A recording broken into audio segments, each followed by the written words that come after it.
ദൈവത്തിൻ്റെ സ്നേഹം. ഏറ്റവും ചെറിയ കാര്യങ്ങൾ പോലും ദൈവത്തിന് വേണ്ടി മാറ്റിവെക്കുവാനോ ഉപേക്ഷിക്കുവാനോ സാധിക്കാത്തവർക്ക് ദൈവത്തെ സ്നേഹിക്കുന്നു എന്ന് പറയുന്നതിൽ അർത്ഥമില്ലാതാവുന്നു. കാരണം ദൈവപിതാവിൻ്റെ പരിപൂർണമായ സ്നേഹമാണ് അവിടുത്തെ പുത്രനായ ഈശോ ഈ ഭൂമിയിൽ പൂർത്തീകരിച്ചത്. അത് സ്വന്തം ജീവനും ജീവിതവും ജീവരക്തവും നൽകിക്കൊണ്ട് തന്നെയാണ്.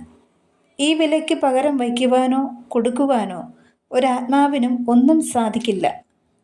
എന്നിട്ടും ഈ മനുഷ്യകുലം ദൈവത്തിരുമുമ്പിൽ ചെയ്തു കൂട്ടുന്ന പാപത്തിന് അറുതിയില്ലാത്തതായി വരുന്നു.